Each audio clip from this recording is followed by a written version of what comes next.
Kabajamtoota maatii Waaqayyoo ijoolleen Harkeenyi Dubroo Maariyaam lafaaf bakka jirtanitti nageenya Waaqayyo isiniif haa ta'u. Akkam nagaa jirtu? Ani nagaa kooti. Egaa ergaa tokko isiniif dabarsa amma.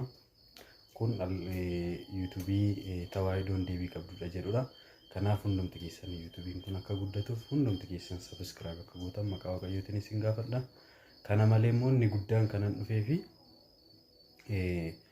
yuutuubiin haarawaan faarfannaa Sanbeetii Official jedhamu banameetii jira.